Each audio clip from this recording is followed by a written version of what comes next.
Estrelas.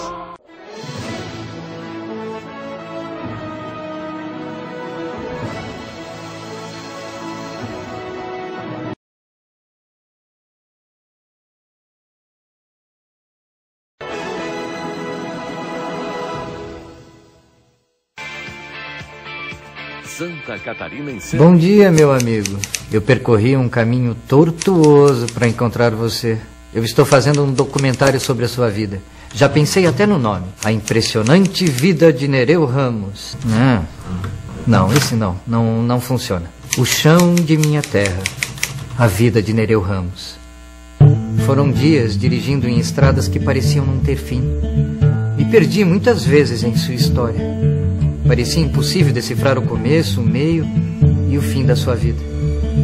Mas tudo bem, não posso reclamar. Vi paisagens magníficas, conheci pessoas. Foram muitas que me aproximaram de você. Contar a trajetória da sua vida, essa é a minha missão. Foram centenas de tentativas e todas elas me pareciam erradas.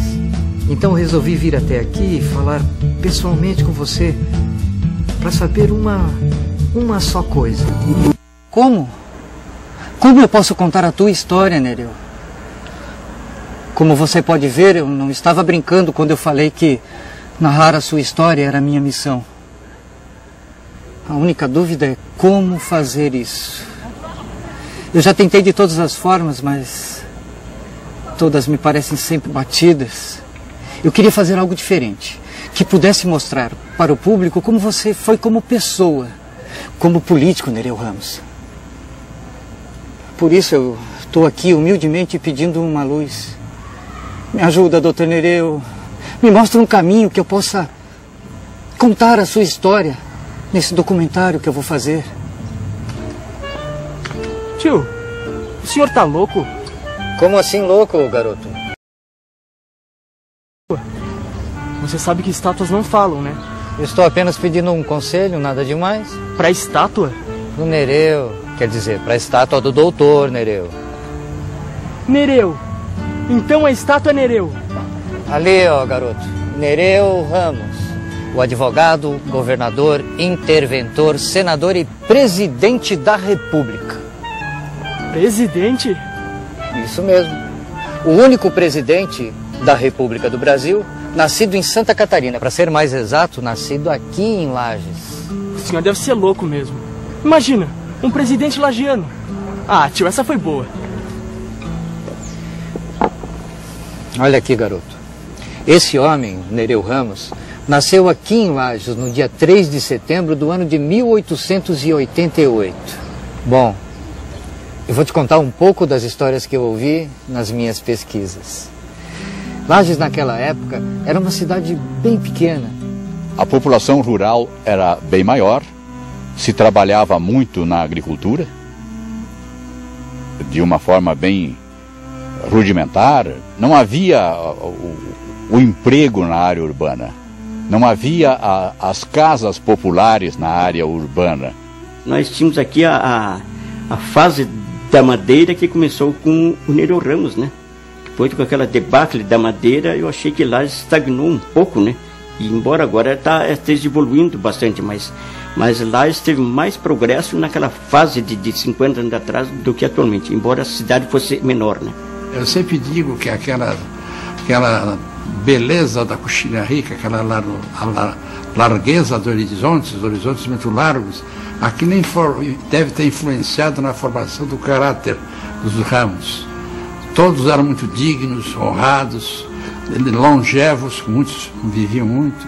E Nereu Ramos é um pedaço importante dessa terra. Ele é, na minha opinião, como que um símbolo deste município e da Serra. E foi assim, nesse cenário, que nasceu o homem que seria o futuro presidente do Brasil. Nasceu no berço de uma das famílias mais influentes e importantes da época. Nereu era um dos 14 filhos do coronel Vidal Ramos e de Teresa Ramos. 14 filhos? Nossa, era praticamente um time de futebol, né? Naquela época era normal ter tantos filhos. E te digo mais, eram 14 filhos de uma família que valorizava a educação e os bons costumes da época. Se é uma coisa que o velho Vidal Ramos tinha em mente, é que o estudo era tudo para os seus filhos. No tempo em que o Nereu era moço, menino ainda, havia em Lages o que chamavam os professores de fazenda. Eram determinados professores que corriam periodicamente as fazendas e ensinavam as crianças a ler. Um desses professores foi quem ensinou as letras ao Nereu.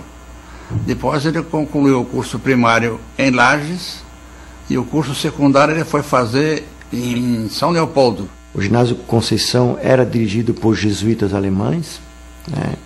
E os jesuítas, desde a sua fundação no século XVI, tiveram uma preocupação primordial com a educação das elites. E eles escolheram lá ensinamentos preciosos, porque os padres eram muito rigorosos mesmo, e ensinavam uma série de matérias, além das matérias essenciais, que viriam influenciar de maneira decisiva naqueles alunos de então.